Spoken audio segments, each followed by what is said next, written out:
Carolina people's going to dedicate an entire week to one subject. We need to start with some information.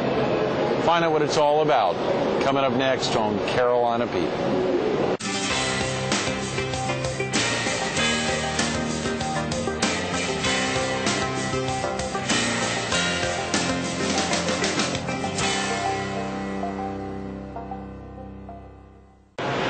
Good morning. Welcome to Carolina People. This morning we're at Ripley's Aquarium, South Carolina's most visited attraction and an integral part of this Saturday's Waccamaw Area Heart Walk. We're focused on the walk and we're visiting with one of its dedicated volunteers, Myrtle Beach's Public Information Officer, Mark Kruea. Good morning. Good morning, Mark. Greg. How are you doing? Great to see you this morning, early on a Monday morning. That's not too early for you, though. You're up early every morning. Well, mornings are a challenge, but I am Is that up, right? yes. Yeah. Are nights your big time to get things I'm done? much more an evening person Is that right? than I am an early morning person. Yeah, so. Even on a Monday morning. Yes. You know, we were so pleased last Friday to be with the city manager of Myrtle Beach, Tom Lee. Correct. At Puckett, Sheets, and Hogan. He was a superstar guest, highlighting a lot of what's happening in the city, both from the north end down to the Market Common. Correct. And he gave viewers actually a virtual tour of the Market Common and of driving through and Withers Preserve and everything. He did a great job, just from memory. We have a lot going on right now. We're out of the main part of the visitor season and into what I think of as the construction season. Is that right? We've got a lot of things going on in the wintertime. Tom actually talked a good bit about you during the interview. Oh, my. Which is very, very interesting. In that regaling some of the, or highlighting some of the questions that you get during the summertime, off the wall and interesting questions from visitors, that many of them which are probably better questions to the Myrtle Beach Area Chamber of Commerce, but had a good interview last Friday. And of course, the opportunity to get you in being so close to the walk this Saturday. That's right. The American Heart Association's Start Heart Walk is coming up this Saturday here at Broadway at the beach, actually. We'll meet over at the Visitors Center on the other side, on the 21st Avenue side, and walk off. And we'll go 3 times around Broadway at the beach. So it's a great opportunity to get out on a Saturday morning with your friends, your co-workers, your family members, and stretch your legs a bit, enjoy the autumn weather here in Myrtle Beach, and wander around and look at Broadway. Just have a great time. Rain or shine. Is Broadway the beach in the city of Myrtle Beach? It is. It is in the city limits. So we're glad to be a part of it. Absolutely. And of course, for folks who haven't been out to Broadway at the beach, our viewers in the PD or southeastern North Carolina who may want to get down, it's located between... It's between 21st Avenue North and 29th Avenue North, between Highway 17 bypass and Grissom Parkway. Great. Very easy to find. It is. And you said the parking, if the parking's crowded on the 21st Avenue side of Broadway at the beach, they can surely park over here. And this is early enough in the morning on a Saturday that you should be able to park without any trouble. Right. A lot happening out at Broadway at the beach. So many weekends, the Fall Fitness Festival, other things going on year after year. It keeps it crazy out here. Fireworks during the middle of the week, which are a big hit. Yeah. They're nice to come watch. So it's a very busy place. Broadway has been extremely busy the last 3 or 4 years. Yeah. They've done well. Gangbusters. I don't know how many times my daughter and I have parked over there in the movie theater parking. I'm sorry to say, don't catch me on that, but just because it's so crowded in the summertime. It's nuts. It is the place to be. Yeah. What time is registration this Saturday? Registration is at 8. Okay. And the walk steps off promptly at 9 o'clock. Great. And if we're here at Ripley's Aquarium this morning, you'll have a chance to walk through Ripley's Aquarium as part of the route. So it's really neat. You can't linger in Ripley's Aquarium, but you can at least get a taste for it.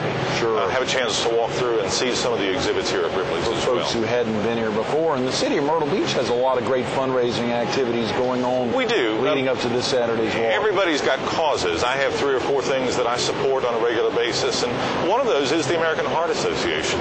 You think about everybody that you know who's been a victim of heart disease or stroke. My father, for example, has had a bypass. Is that right? And I can count probably a dozen people that I know that have had bypass surgery or other heart-related repairs that today they can fix, and 30 or 40 years ago were unfixable, that you died from. So this is one of the causes that I support, one of the causes that the city supports, because it is such a critical need in our community for people to take care of their heart health. And we've come such a long way with it. Oh, yeah. Both heart disease and stroke. True. Both the activities, the #1 and #3 killer in America.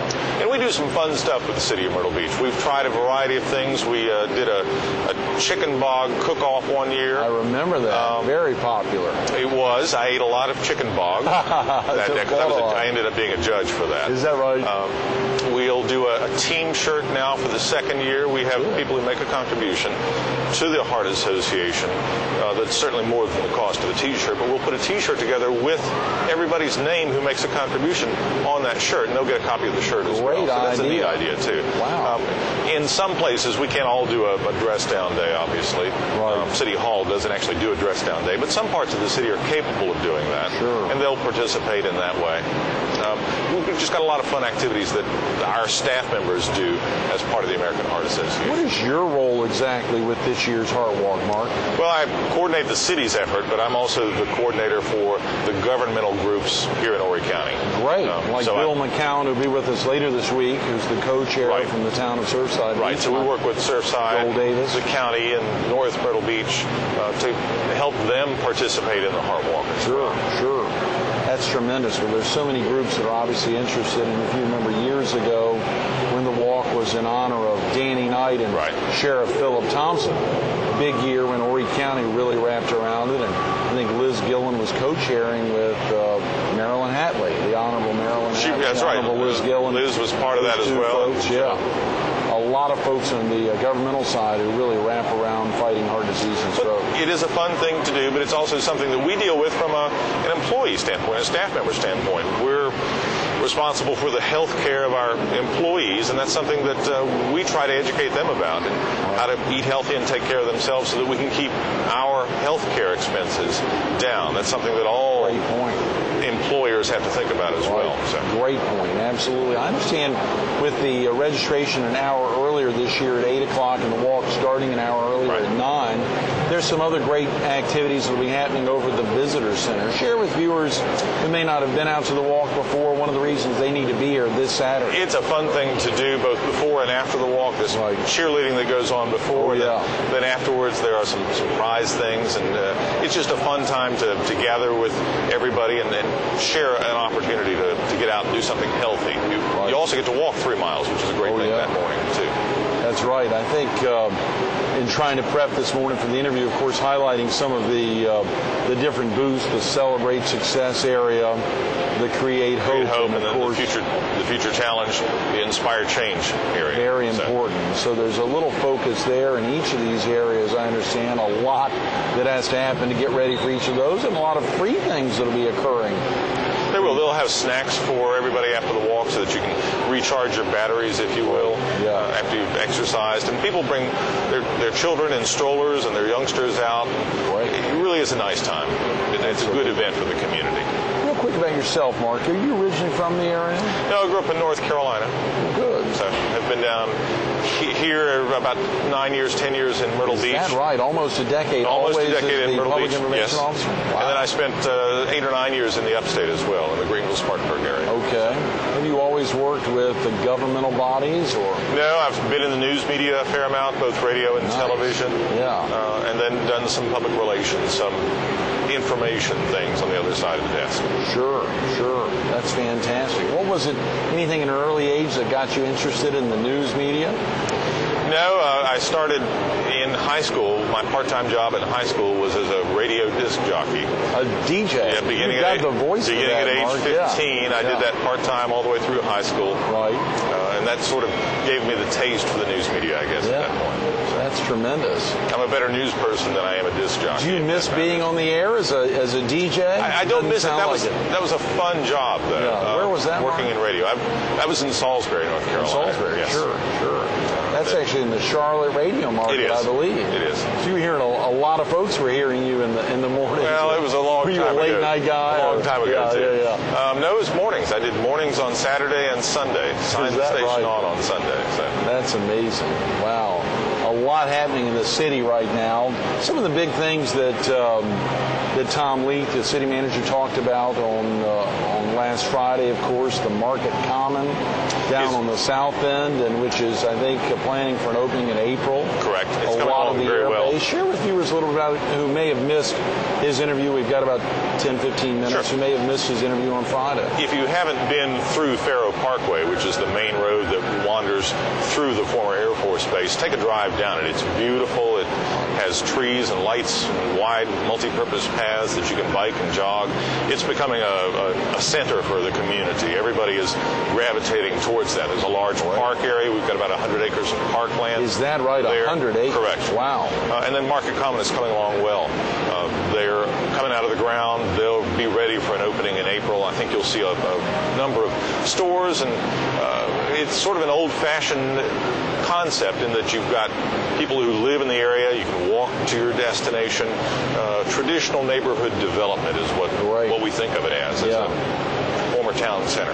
That's tremendous. Of course, the former Myrtle Beach Air Force Base will be turned into more than just the Market Common. It will be. There's a couple of other big developers out there. Several large housing developments that are underway. I think when they finish, there'll be about 5,000. Oh, come on. 5,000 new homes. Sounds like the Carolina Forest on the former Air Force Base. Wow. We need to think of some name besides former Air Force Base. It may take a generation for that to go away, but we need to work on that a little bit. That is interesting. Maybe just Myrtle Beach?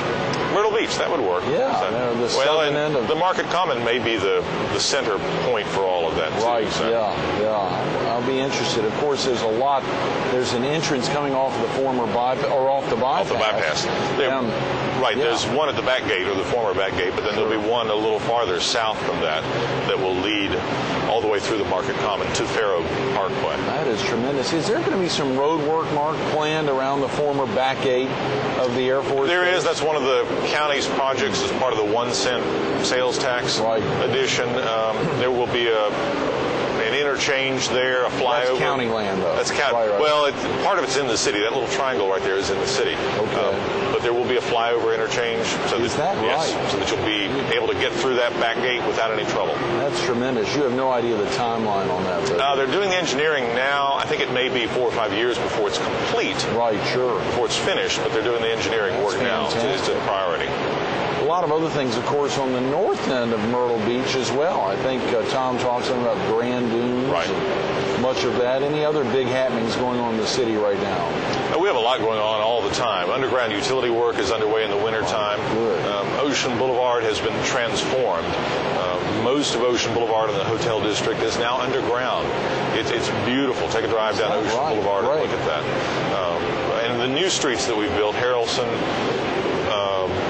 Grissom Parkway, Mr. Joe White Avenue, and then Faro Parkway, they all have underground utilities too. We're working with Santee Cooper to make that happen. Santee Cooper is a partner in all of that. That's very interesting. For viewers who aren't familiar with it, Mark, share with them exactly where the city of Myrtle Beach starts. Larry Bragg was with us on the north end, let's say, and even where it starts on the south end.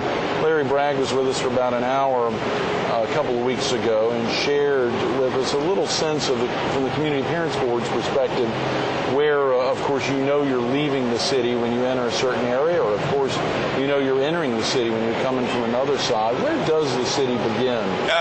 South Carolina's annexation laws are strict, I guess is the good word for it. So what everybody thinks of as Myrtle Beach may not necessarily be Myrtle Beach. Right. On the north end, it begins where 17 Business and the bypass split apart. Okay. Carolina Opry is actually not in the city. It's a little island that's not. But in that neighborhood, south of Restaurant Row, you're in the city limits. The Dunes Club, Grand Dunes are in the city limits. Right.